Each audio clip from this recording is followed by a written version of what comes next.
नाशिकमध्ये गोकुळ गीते यांनी माघार घेतली आहे। मंत्री गिरीश महाजन यांनी आज पत्रकार परिषद घेत त्यांची माघार जाहीर केली आहे। यानंतर आपण आपल्या उमेदवारीवर ठाम आहात का, काय सांगणार?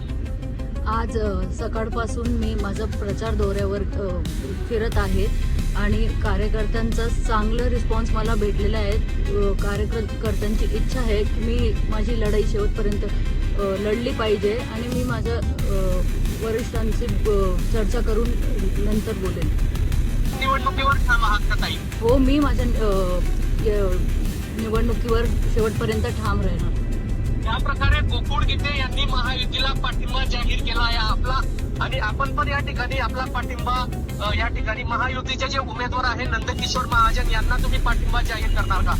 गीते दादांनी 4 दिवस घेतले पाठिंबा द्यायला, मला निदान 4 तास बी भेटत नाहीयेत। मी नक्कीच माझा प्रतिसाद नंतर तुम्हाला कळवणार। या संदर्भात काही वरिष्ठांची चर्चा आपले पक्षाचे जे नेते आहे मंत्री गुलाबराव पाटील आहेत, त्याचप्रमाणे शिवसेना महिला आघाडीच्या पदाधिकारी आहे सरिता माडे आहे, विष्णू बंगाडे आहे, यांना विचारात घेऊन आपण आपला निर्णय लवकरच घेणार का?